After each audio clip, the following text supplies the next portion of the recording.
Buenas tardes, Celso. Muchas gracias por recibirnos en la Real Academia de Medicina, donde eres miembro de número y Todavía especial no, todavía no. Todavía soy electo. ¿Eh? Pero vamos, en breve, en breve. elegido, sí. Creo que te mereces ya ser miembro Muchas gracias. como tal. Y especialmente que nos podamos ver aquí en esta sala de microscopio que financia el grupo Asisa. Celso es psiquiatra, catedrático de psiquiatría en la Universidad Complutense de Madrid, es director del Gregorio Marañón en el área de psiquiatría y jefe de servicio también de adolescentes y niños en el mismo hospital, además de otros numerosos cargos que tienes, donde también has sido hasta recientemente presidente de la Sociedad Española de Psiquiatría. Como te digo, muchas gracias por recibirnos y estar aquí en La Mirada Asisa. La Mirada Asisa es una idea de la doctora Tormo que tuvo la ocurrencia en plena pandemia, un poquito después de la pandemia, de ir citando a diversas personas muy especialistas y emblemáticos en su especialidad para, en principio, hablar de la pandemia, pero ha ido pasando el tiempo y a partir de ahí, pues, estamos entrevistando también a personas ligadas a la pandemia y a personas muy diferentes, historiadores, literatos, economistas. De nuevo, gracias por estar aquí con nosotros. Bueno, gracias a vosotros. Y hablando, tú hablabas de ocurrencias, no me parece, hay pocas cosas más ocurrentes que hacer un programa que se llame La Mirada rodeado de microscopios, ¿no? Microscopios, cámaras, Cámara, tenemos, efectivamente. está francamente bien. Eh, bueno, primera pregunta que un poco sobre la marcha te voy a ir haciendo. ¿Cómo ves la salud mental de España? Eh, un poco ligada a la pandemia, prepandemia, pandemia, pospandemia. Bueno, a mí no me gusta ser, ¿no? Nunca negativo, pesimista, ni alarmista, ni muchísimo menos. Pero bueno, hay una realidad. Nosotros tuvimos la oportunidad de presentar un informe muy reciente en la Comisión Europea, hace pocos meses, donde hicimos una radiografía de la salud mental de los distintos países de la Unión Europea. Así que más que contestar cómo lo veo yo, te voy a decir cómo lo ven los números, los datos objetivos, ¿no? Y dentro de los países de la Unión Europea, España era el país con una mayor prevalencia de trastornos mental y uno de los países con un menor gasto sanitario por población dedicado a la salud mental y también con una menor ratio de profesionales, psiquiatras, psicólogos clínicos, enfermeras de salud mental, también por población dentro de la Unión Europea. Con todo eso, a mí me gusta siempre, ¿no?, ver el lado más positivo y yo estoy absolutamente convencido que esta enorme oportunidad que se nos ha abierto con la pandemia, en la que tú y yo estamos aquí hablando ahora de salud mental y habéis elegido que uno de los temas sea salud mental, pues nos está pasando todos los días, ¿no? Y hay, yo creo, una concienciación, ¿no?, una visualización que previamente no teníamos de la importancia de la salud mental, que debemos ser capaces como profesionales, ¿no?, de esta materia de coger ese guante y aprovechar la oportunidad. Pero nuestro sistema sanitario eh, es un sistema sanitario que es ejemplo en todo el mundo, hasta recientemente, pero la pandemia ha estirado las costuras de una manera importante. ¿De qué forma ha incidido en la sociedad, en la patología mental? Ya sé que tu especialidad sobre todo es niños y adolescentes y ahora si te parece pasamos a ello, pero a nivel general, ¿cómo ha incidido? Bueno, mira, permíteme que te responda la primera parte de la pregunta. ¿No? Teníamos una sanidad modelo hasta hace muy poco. Bueno, es claro, eh, ¿cuántas veces hemos escuchado, tú y yo y todos, que somos la mejor sanidad del mundo? Muchas, Muchas veces. muchas. ¿Y cuántas veces lo hemos escuchado estos últimos 2 años? Ninguna. Ninguna, claro. Entonces, las cosas, las familias, los sistemas, las compañías, los países, las estructuras, se miden en situación de tensión, en situación de crisis. ¿no? Cuando las cosas van bien, van bien. Cuando un niño va bien, dan bastante igual a qué colegio lo lleves porque probablemente va a ir bien. Es cuando las cosas, ¿no? Y las cartas vienen mal dadas, cuando realmente el juego, ahí el que tiene un mayor conocimiento, el que atesora, ¿no? Una mayor capacidad de respuesta, es el que puede sacar pecho y decir que tiene un buen sistema sanitario, ¿no? Lo que nos ha hecho esta pandemia simplemente es desnudar una serie de carencias que, como no hacía falta mostrarlas en la parte de fortaleza, pues decíamos que teníamos el mejor sistema sanitario del mundo, y no era cierto, ¿no? Y lo hemos visto ahora con la pandemia. Y una de las cosas que ha pasado es pues que efectivamente cuando viene una situación de crisis, una situación de emergencia, pues aquellos programas, aquellas personas, aquellas familias, aquellas empresas que están más preparadas, pues amortiguan más el golpe, y los que tienen más camas de UCI, más ventiladores por población, pues tienen menos fallecimientos en situación, ¿no? de saturación del sistema. Y cuando patologías como la depresión, la ansiedad, los trastornos del sueño, trastorno por estrés postraumático incrementan un 20%, porque aquí hay una cosa muy importante, que la gente tiene, como de repente se ha empezado a hablar tanto de salud mental y se ha hecho a la vez de que se habla de la pandemia del COVID-19, alguien puede pensar erróneamente que hemos sufrido una pandemia por COVID y una pandemia por salud mental. No. Vamos a ver. Aquí la pandemia por salud mental ya la teníamos, y la teníamos previamente. Lo que hemos hecho ha sido incrementar, según la Organización Mundial de la Salud, entre un 20 y un 25% el número de trastornos de ansiedad, trastornos depresivos, trastornos de sueños frente a lo que teníamos. Pero incrementado 25. La pandemia por COVID era pasar de 0 a todo lo que ha pasado, ¿no? Entonces, pues los países que tenían más recursos, que tenían más profesionales, que tenían menos lista de espera de inicio, pues han sido capaces de amortiguar mejor ese golpe en los aspectos que tienen que ver con la medicina en general y también con los aspectos que tienen que ver con la salud mental en particular, ¿no? Y entonces nos hemos dado cuenta que la salud mental, que los trastornos mentales, que tienen una gran heredabilidad y carga genética, etcétera, etcétera, responden también a efectos adversos, traumáticos, estresantes y crisis como la pandemia. Y que cuando las cosas salen mal, eso nos afecta como personas, y la respuesta que le podamos dar nosotros como individuos va a depender mucho, ¿no? de nuestra interacción genético-ambiental, y cuando nos sobrepasa, pues tenemos que recurrir a los profesionales sanitarios y los profesionales de la salud mental. Si están disponibles, las cosas irán mejor, y si no, pues nos pasará lo que nos ha pasado, que hemos pasado pues listas de espera que superan el año en el momento actual. Y en este sentido, por ejemplo, el paciente psiquiátrico grave, ¿de qué manera ha incidido en él y en su familia? Porque durante todo este tiempo han quedado un poco descubiertos, desvalidos, desamparados. Hay una máxima, ¿no? Que es que, y además se repite esta vez, cada vez que hay una crisis, que pasó con la crisis económica, ahora con esta crisis global de salud, social, económica, etcétera, no afecta por igual a las personas. Decías que tú has sido presidente de la Sociedad Española de Psiquiatría hasta hace poco. Entonces, a mí me ha pedido la presidencia en medio de la pandemia.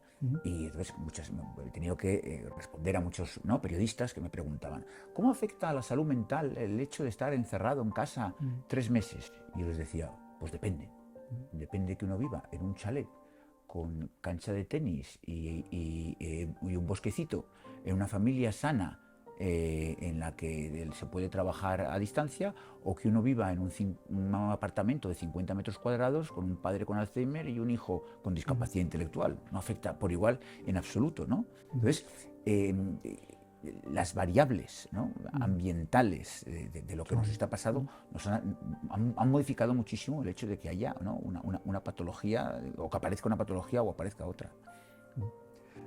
Llevándolo a situaciones de más vulnerabilidad, como puede ser, y es tu especialidad, adolescente y niño, también viejos, porque también entiendo que han sufrido mucho. ¿Cómo y de qué manera el joven, en plena adolescencia, por ejemplo, ha tramitado la crisis? Te voy a contestar a esta pregunta volviendo a la anterior, ¿no?, en relación con las crisis, ¿no? Y esa máxima que no te acabo de decir es que al final siempre paga más el más vulnerable. Siempre. Y las crisis lo que hacen de forma sistemática es aumentar la brecha entre los que están más preparados, menos preparados. Las crisis económicas hacen que los muy ricos sean más ricos todavía, ¿verdad? Y que mucha gente, y los pobres, pues más pobres todavía. Y la relación que ha habido entre esta pandemia y la salud mental es una relación bidireccional. ¿Bidireccional en qué sentido? Pues en los dos sentidos. En el sentido de, uno, las personas que se han infectado y las personas que han tenido más problemas y complicaciones han tenido más riesgo de desarrollar trastornos mentales, y las personas que de inicio o de base, antes de la pandemia, tenían un trastorno mental, han tenido una peor respuesta y se han visto más afectadas. Por ejemplo, después de la edad y la obesidad, el tercer factor más importante de mortalidad, que predecía la mortalidad, era el hecho de tener un trastorno mental grave como la esquizofrenia. Y eso a nivel mundial. Entonces hay esa relación bidireccional. Y además es una relación bidireccional, volviendo a la pregunta que me has hecho, que no ha afectado por igual a distintos segmentos de la población. Entonces, el segmento de la población más joven, fundamentalmente adolescentes y adultos jóvenes, son los que han sufrido más el impacto de la pandemia. Y dentro de este segmento se ha visto todavía aún más en mujeres y en adolescentes que ya tenían alguna patología mental de base. ¿Qué explicación tenemos a este feroz aumento de suicidios, intento de suicidios? Porque evidentemente, claro que está el estrés después de la pandemia y en la pandemia, pero ¿cómo lo explicamos? Que mundialmente y especialmente en España, incluso suicidios consumados, ya no solamente intentos de suicidio y su aumento exponencial. ¿Cómo, además, por supuesto, de los trastornos de alimentación o depresiones o la patología grave de siempre psiquiátrica?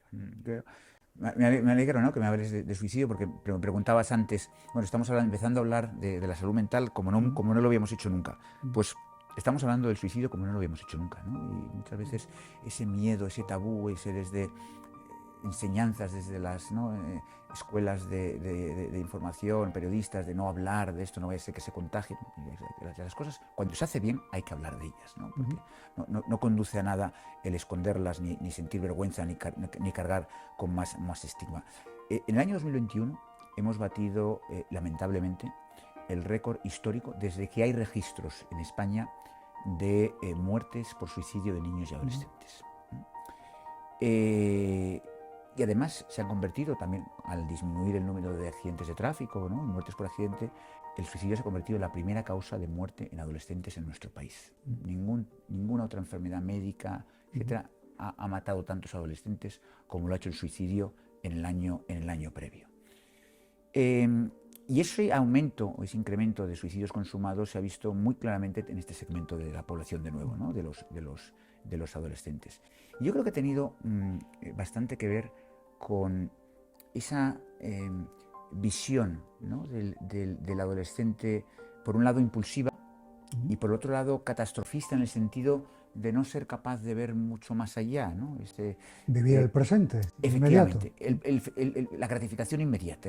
Bueno, vamos a ver, como la clave de la adolescencia, ¿no?, la señal de identidad de la adolescencia es la rebeldía, es la autodeterminación, es el pulso, la tensión con los padres de decir, pues llego a tal hora, no llego, tal, y hago mis amigos, etc. Claro, cuando de repente todo eso desaparece, porque no sales y no puedes ver a tu novia, no puedes ver a tu novio, no puedes quedar con tus amigos, y da igual cómo te pongas, no puedes y no puedes, ¿no? Y eso se prolonga una serie de meses en el tiempo. Se genera una sensación de indefensión aprendida, da igual lo que haga, yo esto no lo puedo modificar. Y ya nada va a volver a ser lo mismo, y no voy a poder celebrar mi cumpleaños, y la vida no vale la pena vivirla. No hay futuro. No hay futuro, y como no hay futuro, y tengo esa cosa impulsiva del aquí y ahora, pues todo ello con un incremento importante que también justifica, ¿no?, de trastornos depresivos y trastornos de ansiedad, pues probablemente sea pues esa que se ha determinado en algunos, ¿no?, escritos, en algunos artículos, esa tormenta perfecta que haya hecho que aumenten los casos de suicidio consumado en esta población. Sí, que es una situación realmente terrible. ¿Cómo podríamos un poco prevenir hasta donde podamos esa impulsividad que muchas veces es imprevisible, quiero decir, por la característica propia del adolescente. En un adulto, pues más o menos puedes tener muchos elementos que puede ver la familia o la gente de su alrededor, pero lo imprevisible del adolescente dificulta en gran medida. Sí, dificulta, pero eso no, el que las cosas sean difíciles deben ser un acicate para que pongamos un mayor esfuerzo. Y eso es un reto, ¿no? Y es la complejidad de las cosas debe hacer que nos movilicemos más, ¿no? Y que seamos capaces de buscar soluciones más complejas a esos problemas más complejos. Y has dicho una palabra fundamental, que es prevenir, ¿no? Claro, yo salgo a la calle ahora mismo, aquí, y a las 10 primeras personas que pasen, les digo, ¿cree usted, no especialistas, nadie relacionado con la medicina, ¿cree usted que se puede prevenir el infarto de miocardio? Y la mayor parte me dirán que sí. ¿Cree usted que se puede prevenir el melanoma o el cáncer y tal? Sí, porque la gente conoce factores de riesgo. La vida cardiosaludable, la exposición al sol, etcétera, etcétera. Ahora, si yo a las mismas personas les preguntara, ¿cree usted que se puede prevenir la esquizofrenia? ¿Cree usted que se puede prevenir el autismo? ¿Cree usted que se puede prevenir el suicidio? Probablemente la mayor parte se lo pensara mucho y muchos me dijeran que no, que eso es algo que viene determinado, ¿no? O sea, hay una visión más predeterminista, ¿no? de los trastornos mentales que de otras enfermedades médicas, cuando no es así. No es así. Y la prevención, no solo prevención secundaria, de que las cosas vayan mejor cuando ya hay el signo y síntomas, sino la prevención primaria, está absolutamente demostrado que no solo se puede realizar, sino que es coste eficiente. Y te voy a poner el ejemplo de lo que me has preguntado. Podría ponerte otros muchos. El suicidio. El suicidio se puede prevenir. Y una cosa es que uno pueda prevenir. Yo no estoy diciendo que se pueda anular, quitar suicidio cero. Mira, pero para eso hacen falta políticas ambiciosas. Y no de una persona, de una comunidad, de una asociación, de una empresa, no. A nivel global. Los países que tienen planes nacionales de prevención del suicidio tienen menos suicidio.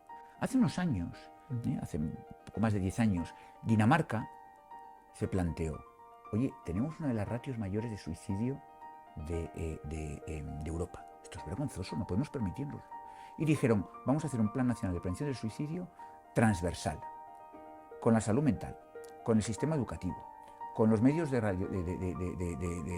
radiodifusión, de prensa, etcétera, etcétera, con los agentes de cuerpos de seguridad del Estado, con el sistema social, judicial, etcétera, etcétera. Y pusieron en marcha un plan muy ambicioso que ha hecho que en 10 años Dinamarca sea ahora uno de los países con la menor ratio de suicidio de Europa. Y además, no es que se pueda prevenir el suicidio o que se puedan prevenir los trastornos mentales, es que los estudios, por ejemplo, del London School of Economics, nos dicen que esas intervenciones son coste eficientes, que cuando nosotros entrenamos a los médicos de atención primaria y a los pediatras para que detecten signos tempranos del autismo, que cuando nosotros ponemos medidas de barrera en aquellos sitios donde se suele suicidar la gente, que cuando nosotros tenemos anuncios y personas disponibles detrás de un teléfono para atender 24 horas al día a las personas que tienen ideación suicidia, que cuando nosotros eliminamos las listas de espera de las personas con trastorno mental, disminuyen los suicidios. Y eso, que lo más fundamental, importante, y lo que hemos hablado hasta ahora, es la carga emocional, ¿no? y grave del que se suicida y del superviviente. Porque cada suicidio hay 9 o 10 personas afectadas, ¿verdad? Eso es hasta coste eficiente, porque los suicidios también, y es frío y duro decirlo, pero desde el punto de vista económico también son una desgracia. Otro tema, el miedo. Miedo exacerbado que hemos tenido durante toda esta época, que arrastra, por supuesto, otros miedos, pero que también nos arrastra en un futuro al miedo. Por ejemplo, yo he leído últimamente una estadística donde el 30%, se dice pronto, de la persona que va al médico a atención primaria, lo que tiene es miedo a enfermar. Bien es verdad que habría un miedo previo y la pandemia ha desarrollado un sobremiedo. Pero ¿cómo plantearse este miedo? Que yo lo ligaría también a lo que tú has planteado del suicidio. Hemos pasado en breve plazo de tiempo a el suicidio, a no hablar nada de él, a ser un tabú, a estar en todos los sitios. Evidentemente, claro que hay que hablar de las cosas, pero ¿hasta qué punto no estamos generando miedo a esas cosas? También. También. Me estás preguntando sobre algo que yo creo que es fundamental ser capaz de transmitírselo a la población general, porque desarma muchas de las cosas que estamos escuchando. Vivimos en un país en el que cuando sale un tema, el que sea, ¿no? Que pueden ser los volcanes, o puede ser el cambio climático, tal, se llena de expertos, ¿no? Y entonces todo el mundo habla de eso y salen expertos como setas. Y ahora todo el mundo habla de la salud mental. Y con eso hay un riesgo.